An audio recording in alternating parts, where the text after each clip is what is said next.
svæðinu frá Siglufirði til Bakkafjarðar eru 13 sveitarfélög með liðlega 29.000 íbúa sem eru 9% af íbúafjölda landsins.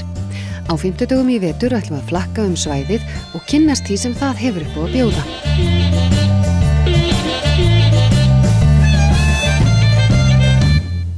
Á flakki okkar frá Siglufirði til Bakkafjarðar í dag ætlum við að beina sjónum okkar að fjölbreyttum rannsóknum sem stundaðar eru á svæðinu. Við kynnumst meðal annars rannsóknum á hvölum, fiðrildum, örnefnum, rannsóknum í ferðaþjónustu og laxeldi, auk þess sem við fræðumst það hvers vegna Japanir eru með ýmis tól og tæki í kjallara og heimili hjóna á Tjörnesi. Við hefjum leikinn á Náttúrustofu Norðausturlands, rannsóknarstofnun á sviði náttúrufræða sem staðsett á Húsavík. Hún er ein af 7 náttúrustofum sem starfræktar eru á Íslandi. Þorkell Lindberg Þórarinsson er forstöðumaður Náttúrustofu Norðausturlands en starfsvæði hennar nær frá Ólafsfirði í vestri og austur á Langanes. Við störfum hérna við margt og mögulegt. Við erum rannsóknarstofnun sem er rekin af sveitarfélögunum Norðþingi og Skútustaðahreppi með stuðningi ríkisins og við sinnum aðalega vöktunarrannsóknum hérna í Þingeyjarsýslum og Norðausturlandi og stór hluti starfseminnar líka í þjónustuverkefnum sem felst þá í rannsóknum tengdum umhverfismati. Í því felst að við erum að fylgjast með sjófuglum í björgum frá Grímsey og austur á Langanes og svo erum við að fylgjast með vatnafuglum hérna á vötnum, lágleitisvötnum í Þingeyjarsýslum og svo teljum við mófugla líka hér á heiðum og á láglendi hérna á Norðausturlandi. Þannig að það er svona þrískipt og svo höldum við utan vetrarfuglatalningu árlega sem fer fram hérna á Íslandi í rauninni í heild og við erum í rauninni að meta þá ástand fuglastofna og með tímanum verða þessar upplýsingar mjög mikilvægar vegna þess að þá sjáum við svona hvernig þessum stofnum reiðir af og getum mögulega þá tengt það við einhverja breytingar sem verða í umhverfinu. Við höfum líka verið hérna í tengslu við mögulega framkvæmdir á Bakka að taka út fuglalíf á því svæði og þar höfum við reyndar fylgst með eða tekið út fleira, tekið út fjörulíf og smádýralíf í straumvötnum. Og svo það að rannsaka fiðrildi? Já, við erum ekki bara í fuglunum, heldur erum við líka að rannsaka fiðrildi og skordýr og önnur smádýr. Og fiðrildavöktunin, hún felst í því að við erum með ljósgildrur á 2 stöðum í Þingeyjarsýslum og veiðum fiðrildi frá vori og alveg fram á haust, fram á vetur. Og erum í rauninni þannig að vakta svona þessa fiðrildastofna sem eru á svæðinu og erum raunar búin að finna fullt af nýjum tegundum sem var ekki vitað að væru á þessum svæðum heldur. Þannig að þetta er svona hliðarverkefni hjá okkur en er mjög skemmtilegt og hefur býsna mikið upplýsingagildi þegar það safnast saman árin. Ég sé framtíðina í rauninni bara bjarta. Það eru endalaus verkefni sem bíða okkar í rauninni þegar við erum að rannsaka náttúruna og ég sé ekkert annað en að við munum halda áfram hér. Og við finnum það líka að fyrirtæki sem eru að koma hérna á svæðið og eru að hugsa einhverja framkvæmdir og annað að þau horfa til þess að það sé þekking á svæðinu og það er í rauninni mjög jákvætt að það sé hægt að nýta hana og ganga í hana. Þetta líka bara eykur fjölbreytileika mannlífsins hér á svona þessum litlu stöðum að geta verið með háskólamenntað fólk og boðið því tækifæri að koma jafnvel heim aftur eftir nám og setja af stað. Matís er þekkingafyrirtæki sem sinnir fjölbreyttu rannsókna, þjónustu og nýsköpunarstarfi í matvæla og líftækni iðnaði. Á Akureyri stundar Matís rannsóknir, þróun og nýsköpun í samstarfi við Háskólann á Akureyri og aðrar stofnanir og fyrirtæki á Norðurlandi, jafnt sem annars staðar á landinu.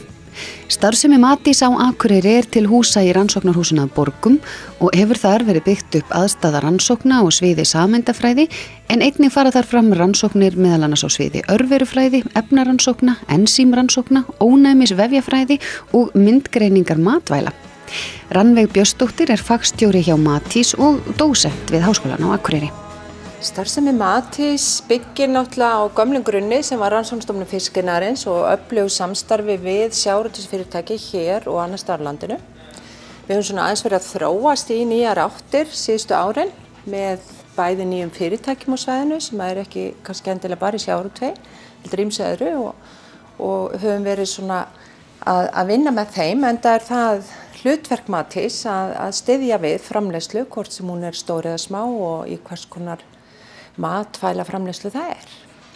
Og geturðu kannski nefnt okkur dæmi verkefni sem þið eru að vinna að núna, samstarfsverkefni hérna á svæðinu hugsanlega frá Siglufirði til Bakkafjarðar? Það er til dæmis, ég get nefnt dæmi verkefni sem að við erum nýverið að ljúka með iðnaðinum og framleiðslu. Það er að skoða nýtingu á hliðarafurðum. Við erum svolítið flinki þessu í sjávarútveginum og í þorskinum okkar og við erum svona að reyna að yfirfæra þá þekkingu yfir á önnur svið og til dæmis í fiskeldinu og til dæmis í svona afrennsli, frárensli og einhverjum afskurði frá hefðbundinni matvælavinnslu að búa til verðmæti úr því. Og við erum með 2 verkefni sem verður nýverið að ljúka. Annað gengur út á ensím í þorskslógi. Þorskurinn borðar jú skeljar og allt mögulegt hart og fast efni og þarf einhvern veginn að geta brotið þetta niður, þannig að hann er með gífurlega öfluga ensímvirkni í meltingaveginum og slógið er í rauninni það eina sem er hendað þorskinum. Það er allt heyrt nema slógið. Það er búið að taka lifrin úr því, þannig að þetta er bara meltingavegurinn eftir og þar er gífurlega öfluga ensímvirkni sem við höfum aðeins verið að skoða í samstarfi við kjötiðnaðinn hérna á svæðinu, hvort við getum nýtt okkur. Til dæmis til að meyrna kjöt, hreinsa vambir sem eru svo seldar erlendis. Þannig að þetta er mjög skemmtilegt verkefni og spennandi niðurstöður. Annað verkefni er frárensli frá fiskeldi. Það höfum verið að vinna með Silfurstjörnunni í Öxarfirði. Og þetta eru náttúrulega bara næringarefni og það eru sömu næringarefni og við notum í áburð. Þannig að hugmyndin í okkur og okkur langaði til að finna út hvaða nákvæmlega er að efnum þegar við erum búin að safna þessu upp í svona svokallega settjarnir við stöðvarnar og svona til þess að gera langasögu stutta þá komumst við að því að þetta eru eins og þekkt var þau næringarefni sem við notum í áburð. Þetta er fosfat og þetta er köfnunarefni og þetta er kali, magnesium og önnur svona bór jafnvel í litlu magni. Og þetta var líka mjög áhugavert af því leitinu að við töldum kannski í upphafi að við myndum ekki geta nota þetta til að rækta gras. Þess að það er vont að setja salt á tún. Að sumu leyti, það eru sumu efni í saltinu sem eru ekki góð fyrir gróðurvöxt og þessar niðurstöður á þessu verkefni sýndu okkur að þetta er mögulegt að gera þetta. Og svo náttúrulega hlýtur það að hjálpa til að þeir eru í samstarfi við Háskólann á Akureyri. Það hjálpar gífurlega mikið til, vegna þess að ég held að ég þori að segja að það er ekki eitt verkefni sem við höfum unnið hér sem er ekki með nemendum. Og þetta er náttúrulega bæði tækifæri fyrir nemendur að taka þátt í nýsköpun og þróun nýrra afurða úr einhverju sem í dag er hent og verið einhverju svona aktúal, einhverju sem er verið að gera, ekki einhverju sýndar, heldur í einhverju sem er verið að gera, við höfum möguleika til þess að búa til verðmæti og að leyfa nemendum að taka þátt í því er gífurlegt tækifæri fyrir þá og það er jafnframt náttúrulega tækifæri fyrir okkur, það er miklu meira gaman að hafa nemendur, áhugasama nemendur með nýjar hugmyndir, geta komið þeim og framfæri inn í svona verkefnum og þau hafa alltaf verið að koma einhverja nálgun sem að við erum kannski ekki búin að koma auga á. Það finnur það svolítið svona út á landi að það er áhuginni fyrst og fremst hjá notendunum út á landi eða samstarfsaðilunum okkar þar. Þeir vilja frekar kannski skipta við stöð á svæðinu heldur en að senda bara allt til Reykjavíkur og vita kannski ekki hvað verður það annað heldur niðurstöður. En með því að vera að gera þetta með þeim og á svæðinu þá eru þeir svolítið með puttan í þessu, sem að segja. Þeir geta fylgst með, þeir geta droppað inn og skoða hlutina En að sjálfsögðu er starfsemin á starfsstöð Matís, hún er náttúrulega í samstarfi við aðra sérfræðinga Matís og ef að vantar þekkingu á einhverju sviði þá sækjum við hana til dæmis til Reykjavíkur eða Hafnar í Hornafirði eða Ísafjarðar eða hvar sem við erum með starfsstöð og það er briljansin við þetta. Huld Hafliðadóttir tekur undir mikilvægi þess að rannsóknir séu stundaðar á landsbyggðinni en hún starfar hjá Rannsóknasetri Háskóla Íslands á Norðausturlandi sem stofnað var á Húsavík árið 2007. Já, algjörlega. Það færir bara í rauninni rannsóknina að rannsóknarefninu. Það er einhvern veginn eins og allt sé að færast á höfuðborgarsvæði, það er bara mikill þungi þar og okkur ekki að leyfa landsbyggðinni einhvern veginn að njóta þessa líka. Og segðu okkur frá helstu rannsóknarefnunum sem hefur verið að vinna að hér. Já, það eru að sjálfsögðu hvalir og það er meðan hvalaskoðunin þá er verið að rannsaka þá hvalir sem í flóunum, það er verið að taka myndir og það er verið að taka staðsetningu, það er verið að reyna að þekkja dýrin sem koma.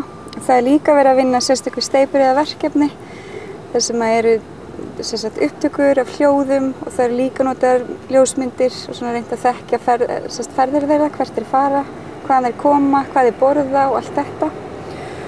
Og svo er hún Lilja Rögnvalds líka með mjög skemmtilega rannsóknum hagræn áhrif ferðaþjónustu á Þingeyjarsýslur, á samfélagið, hvað þetta kemur með inn í samfélagið til okkar, þannig við fáum það svona svarta hvítu. Hvað ferðaþjónustan er að koma með inn í hagkerfi. Þessi rannsókn í rauninni tvíþætt. Annars vegar erum við að nota aðferðafræði Hagstofunnar sem að hún notar við gerð ferðaþjónustureikninga þannig að við fáum svæðisbundnar tölur sem við getum svo borið saman við þá tölur sem eru þá snúa landinu í heild og síðan munum við kanna óbein og afleidd áhrif ferðaþjónustu í framhaldinu. Og hvaða máli skiptir það að gera rannsókn sem þessa? Það skiptir gríðarlega miklu máli fyrir samfélagið að átta sig á umsvifum ferðaþjónustu og hvað í rauninni þessi atvinnugrein er að skila svæðinu. Hún hefur ekki verið skilgreind atvinnugreinin sem slík í hagskýrslum þannig að það er gríðarlega mikilvægt að vinna hana frá grunni á ferðaþjónustu svæðinu sjálfu til þess að fá sér réttasta mynd af því hvað hún er að gera. En hver er umgjörð rannsóknarinnar? Er þetta unnið í samstarfi við fleiri? Já, þetta er unnið í samstarfi við Rannsóknarmiðstöð ferðamála og þekkingarnettinga hér á Húsavík. Þannig að við fáum sérfræðiþekkingu í ferðaþjónustu frá Rannsóknarmiðstöðinni og svo gríðarlega mikilvæg svæðisbundna þekkingu hér frá þekkingarnettinu. Þannig að þetta eru svona 3 aðilar sem að koma saman að þessari rannsókn. Hvernig sér þið framtíðina til dæmis hér? Er endalaust hægt að rannsaka hvali? Það er endalaust. Meðan við erum hérna þá bara er það hægt og það er rosalega mikil ásókn í að koma, það eru starfsnemar og það eru sjálfboðaliðar sem bara allan ársins hring sækjum að fá að koma og annarkvort eru þau að gera verkefni sjálf, masters eða jafnvel doktorsverkefni eru hér að rannsaka einhverja þætti úr sinni rannsókn eða þá að það eru einhverjir sem eru að læra og vilja koma sér starfsnemar og kynnast rannsóknunum hvernig þeir eiga að taka myndir eða hvernig þeir eiga að taka upp hljóð, hvalalhljóð og svo leiðist, þannig að það er bara heilmikil ásókn í þetta og við erum náttúrulega með frábæran sérfræðing í hvölum, Dr. Mariann Rasmussen sem er forstöðukona hérna á Rannsóknasetrinu og við erum bara ótrúlega heppin að hafa hana. Hún er stórt nafn í fræðaheiminum og kemur Húsavík líka á framfæri hver sem hún fer. Hún er mikið á ráðstefnum og skrifa mjög mikið af greinum, meðal annars skjálfanda og hvalina hér. Þetta er bara óbærslega mikilvægt fyrir samfélagið, fyrir okkur, Húsvíkinga. Næst liggur leiðin aftur á Borgir, rannsókna og nýsköpunarhús við Háskólann á Akureyri. Þar eru ýmsir með aðsetur, til dæmis Nýsköpunarmiðstöð Íslands, Rannsóknarmiðstöðvar ferðamála, Orkustofnun, Stofnun Vilhjálms Stefánssonar, Náttúrufræðistofnun, Hafrannsóknastofnun, Jafnréttisstofa, Umhverfisstofnun, Matís og Rannsóknastofnun Háskólans á Akureyri eða RHA. RHA er sjálfstæð eining innan háskólans sem aflar sér tekna með rannsóknarverkefnum og ráðgjöf fyrir ýmsa aðila, bæði innanlands sem utan. Guðrún Rósa Þórsteinsdóttir er forstöðumaður RHA. Segðu okkur aðeins, hvað gerir þið hjá RHA? Já, hlutverk RHA er að styrkja rannsóknir við Háskólann á Akureyri og styrkja tengsl háskólans við atvinnulífið. Og það gerum við með að sinna rannsóknum, gerum kannanir, þarfagreiningar og umsýslu verkefni. Og við erum með mjög margvísleg verkefni sem við stundum hérna í þessu rannsóknarhúsi. Og getur þið nefnt okkur dæmi kannski verkefni sem annarkvort er nú þegar lokið eða eru yfirstandandi? Já, það er að mörg að taka, það er margt spennandi sem við erum verið að gera. Við hefum verið leiðandi undanfarin ár í norðurslóðarannsóknum, í byggðarannsóknum, samfélagsrannsóknum hérna við RHA og dæmi kannski verkefni sem við getum tekið, það er Austurlandsverkefnið sem við kallum það sem sagt vöktunarverkefni áhrif Kárahnjúkavirkjunar og Alcoa-Fjarðarál sem er byggt upp fyrir austan og það er verkefni sem við vinnum yfir langt tímabil 2004 til 2010 og af þessu verkefni hafa hlotist fleiri verkefni í gegnum árin og eitt verkefni sem við erum að vinna núna eru dæmi svona norðurslóðaverkefni, stórframkvæmdir á norðurslóðum kölluð við það og það eru að vinna með Hammerfest í Noregi, sem það er á Hammerfest í Noregi að vinna það verkefni og það er samanburðar á niðurstöðum úr Austurlandsverkefninu. En hvað með verkefni sem eru kannski hérna á nálægum slóðum hérna til dæmis á þessu svæði sem við erum að fjallum frá Siglufirði til Bakkafjarðar? Já, þá get ég nefnt verkefni sem heitir í skemmtilega nafni Eyfirska efnahagssvæði. Það er verkefni sem við erum að skoða tölur samsetningu menntunar, stöðu atvinnu og tekju fyrirtækja og einstaklinga sem hafa safnað upplýsingum, hagfræðilegum upplýsingum til að þetta eru upplýsingar sem fyrir fyrirtæki eða starfsemi vil koma á svæðið okkar og þá hafa þessu upplýsingar til að ganga út frá þeir vilja koma á fót starfsemi hérna á EFR-svæðinu. Þannig að þetta er reynilega beint rannsókn fyrir fyrirtæki þannig ef að þau eru að hugsa að fara norður ekki þá bara liggja þessi gögn fyrir. Já, við erum að vinna þetta núna og þetta vonandi verður svo lokið núna í lok mánaðarins og þá eiga þessi tölur að liggja fyrir. Og þetta er sérstaklega þetta er bara þetta litla svæði hérna. Það hlýtur þá auðvitað að skipta máli að hafa rannsóknarstofnun sem þessa hér, er það ekki óhætt að álykta sem svo? Jú, algjörlega.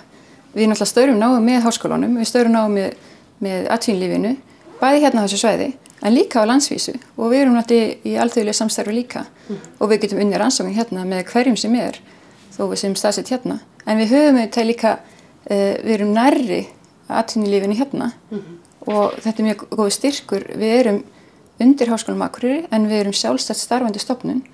Við öflum okkar eigin tekna, þannig við lífum á þjónusturannsóknum, úttektum og könnunum. Eru einhverjir veikleikar við það eða eitthvað óheppilegt við það að vera staðsett til dæmis á Akureyri með starfsemi sem þessa? Það get ég bara alls ekki séð. Ég sé bara kosti við að vera hérna og eiga í góðu samstarfi við marga aðila og það er bara góð styrking í þessu svæði. Háskólinn er mjög góð styrkur í þetta svæði.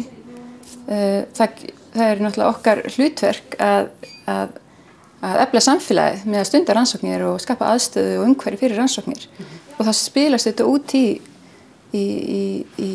atvinnulífið og samfélagið hérna. Fram að segjum 2008 bankahrunið, það er svolítið skil þar ef við skoðum svolítið þróunum hjá okkur. Við munnum mjög mikið fyrir sveitafélög og ríki fram að þeim tíma og þetta gerum við en það var mun minna umfang sem við vinnum þjónusturannsóknir fyrir ríki og sveitafélög frá 2008.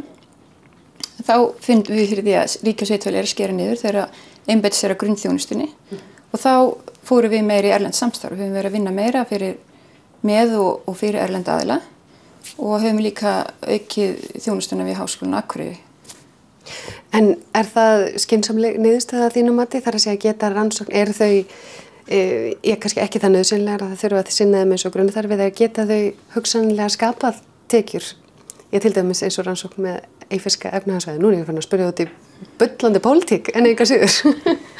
Já, það er skiljanlegt að mann einbytt sér að grunnþjónustunni en það má aldrei vera langur tími.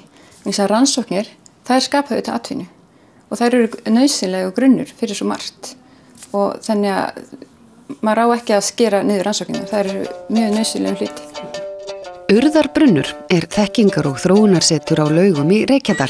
Urðarbrunnur er rekstrarfélag í eigu Fornleifaskóla barnanna, hins Þingeyska fornleifafélags og Þingeysks sagnagarðs. Eitt þeirra verkefna sem þarf verið að vinna þessa dagana er skráning örnefna í Þingeyjasýslu. Við hittum Halldór Valdimarsson, verkefnastjóra á Laugum, þar sem hann var að ræða við heimildamann sinn, Ásgeir Stefánsson, sem gat sagt honum ýmislegt örnefni á svæðinu. Við erum að skrá örnefni á jörð hérna sem er sunnan við Laugar, þetta er Hjallar. Hjalli, fyrir ekki því, það er Hjalli og ég er hér með heimildamann sem er fæddur og uppalinn á Hjalla. En þetta er verkefni sem Urðarbrunnur er að vinna að að skrá örnefni í Reykjadal. Við erum í samvinnu við Landmælingar og Árnastofnun, sem var örnefnastofnun áður. Og það gengur þannig fyrir sig að við notum örnefnaskrár sem til eru nánast fyrir hvern bæ, sem gerðar voru á sínum tíma, hafa verið endurskoðaðar, og við færum þær inn á kortagrunn. Og til þess að gera það, þá þarf að hafa heimildamann sem þekkir til, og ég er nánast bara í því að setja inn örnefnin á rétta staði inn á kortið. Leið og þau eru komin inn, þá hafa þau GPS-setningu og ég lími líka inn örnefnalýsingar. Menn virðast hafa skipt ótrúlegustu hluti einhverju nöfnum, þó það veri bara þúfa eða steinn eða eitthvað. Og þessi örnefni voru alltaf notuð þegar ég allast upp á Hjalla. Maður fór upp á Stórastinn til þess að sækja kindurnar. Kýrnar voru hjá kúadýinu og bara svona var þetta. En nú er náttúrulega alveg hægt að nota svona örnefnin af bara einhverjum sérvitsvíkum. Og það nú kannski einmitt hlýtur að vera markmiðið að varðveita þessi örnefni áður en að þau falla algjörlega í gleymskuna þá. Ég álít að þetta sé björgunarstarf núna. Við erum að vinna með elstu kynslóðinni sem er nánast svo eina sem þekkir þetta. Sem getur staðsett örnefnin. Þau eru til skráð en að staðsetja það er eldri kynslóðin. Og það sem að vinst með þessu að setja þetta inn í hennar gagnagrunn er það að innan tíðar og kannski bara mjög fljótlega þá geta menn bara notað símana sína og iPadana eða hvað það heitir nú allt saman og gengið nákvæmlega á punktinn og lesið hann. Já, við setjum inn örnefnalýsingarnar líka inn. Bæði af örnefnaskránum og eins skrifa ég eftir heimildamanni ef það eru viðbætur eða eitthvað nýtt. Þannig að ég er að vona að komandi kynslóðir geti við sem að bjarga þessu. Og nú geti menn gengið á örnefnin og þau eru nákvæmlega niðursett. En getur þú nefnt okkur einhver skemmtileg örnefni sem hafa orðið á vegi þínum? Það er náttúrulega alveg fullt af fallegum, skemmtilegum örnefnum. Það er nú til dæmis eins og við í Múlalandi, þar er harkateigar. Og það þýðir að það nú ekki verið gott að slá það. Eitt örnefni heitir helvíti. Og það er náttúrulega hefur ekki verið í neitt yndisstaður fyrir einhverja þar. Sigðir við Arnórsgötin. Og svo er hér rétt fyrir ofan, við vorum einmitt að ræða þetta við Ásgeir áðan, að þar eru götur sem liggja heita Arnórsgötur, hérna rétt fyrir ofan Hjalla og liggja yfir í Halldórsstaði í Laxárdal. Þegar þessi gata var til, þá var hann eins og hann sagði, að flutti maður frá Hallbjarnarstöðum í Halldórsstaði í Laxárdal. Og gata var til í þessum einu flutningum vegna þess að þegar það var sett upp á síðasta hestinn á hlaðinu á Hallbjarnarstöðum þá var verið að taka ofan af þeim fyrsta á hlaðinu á Halldórsstöðum. Og þetta eru líklega minnstakosti 5 kílómetrar. Allavega 5 kílómetrar, já. En að lokum, eitthvað kostar þetta? Þið hljótið að þurfa stuðning til þess að... Já, við þurfum stuðning og þetta er hluti, Urðarbrunnur fékk styrk úr vaxtarsamningi Norðurlands og Norðausturlands og við erum nú að reyna að hafa þetta þannig okkur búnís nú sem allra best og þetta sé nú ekki dýrt en það kostar auðvitað svolítið en þetta er langmestu leyti í sjálfboðaðinu, langmestu leyti. Þannig að ég vona okkur takist að vinna á þessum takmörkuðu penningum en ég vona samt líka að það komi frekar í styrkir í svona verkefni og ekki bara hér, heldur allt land. Þetta sé gott verkefni.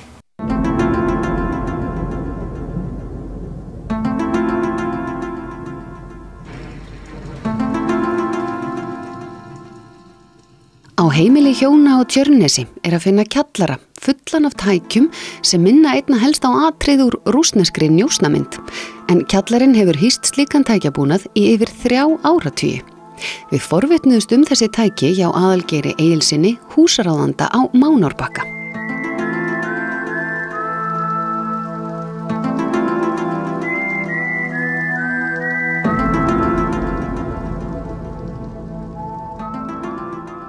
Segðu okkur, það eru búin að vera ýmsar rannsóknir hérna í gegnum tíðina. Já, Japanir hafa verið með stöð hérna, rannsóknarstöð síðan 1984 og já, þetta svona alltaf að taka breytingum. Japanir eru hérna enn en það voru aðrir á undan eða hvað? Það voru búin að vera bæði Norðmenn og Danir áður. Og hvers vegna eru þeir að velja þessa staðsetningu? Bara svo merkilegu staður. Já, ég trúi því alveg. Já, hérna. Hvað voru Danir og Norðmenn að rannsaka? Norðurljós líka. Já, eins og Japanarnir. Já, þau voru bara á undan. Og hérna... Og kannski leiðir þetta svona hvað af öðru. Hérna eru bara myndavélar sem vísa beint upp í himinhvolfið. Já, þetta er svo tengt bara við netið sko til. Hvað er þetta marga vélar? Hérna sé ég allavega 2 linsur. Þær eru 2 hérna. Já. Það er 2 hérna. Og hérna hinum megin. Já, það er engin vél í þessu. Það er engin vél hérna megin. Nei. Og hvernig virkar þetta? Koma þeir oft og er þetta mikla græjur sem þú ert með hérna neyri í kjallaranum? Það er ekkert svo mjög mikið neitt, nei. Og þó? Þó, ef maður vissi hvað þetta væri. Já, það er allavega fullt af blikkandi ljósum og alls konar tækjum. Já. Og þeir koma hingað eða hvað? Já, þeir koma núna eftir 4 daga næst og ætla að bæta einni myndavél við hérna vestur á Lækjarbakkann. Þeir koma hingað núna í september og síðast voru þeir hérna hvenær? Ætla ekki verið bara síðasta september sem þeir voru hér. Já. Fyrir árið síðan. Og hvað sagður þetta að vera búið að vera lengi? Síðan 83. 83? Nei, 4 fyrir ekki það. 84. Norðurljósa rannsóknir ýmissa landa hafa sem sagt staðið yfir lengi hér á Íslandi, þrátt fyrir að þær hafa ekki verið mikið til umræðu. Norðurljósa rannsóknir Kínverja í Reykjadal urðu hins vegar fréttaefni á dögunum þegar fyrrverandi verkefnistjóri hjá Öryggis- og samvinnustofnun Evrópu varaði Íslendinga við rannsóknunum. Hann sagði í viðtali við Akureyri Vikublað að það að Kínverjar komi hingað og vilji rannsaka heiminin fyrir ofan Ísland líti grunnsamlega út. Hann segir ennfremur að vitað sé að áhuga þeirra á norðurslóðum og ásælni þeirra í ítök víðsvegar heiminn. Íslendingar verði því að stíga varlega til jarðar. Lofthelgin yfir Íslandi sé í raun lofthelgi NATO. Aðalgeir segir heimamenn hins vegar ekki hafa miklar áhyggjur af norðurljósa rannsóknum Japana á sínu svæði. En hvað segir fólki í sveitinni? Fór fólk ekkert að tala að þetta hlýtur að vera einhver njósnastarfsemi? Fyrst þegar þetta var sett upp, datt einhverjum það í hug. Já. Allavega einum. Síðan er það nú alveg búið að vera. Já. Nokkrum detti það í hug. Er einhverja frekari rannsóknir veistu til þess hérna á svæðinu? Nei. Nei? Ekki hérna slóðir. Nei? Nei. Það þeir koma greinilega víða við? Já, þeir gera það. Við erum búin.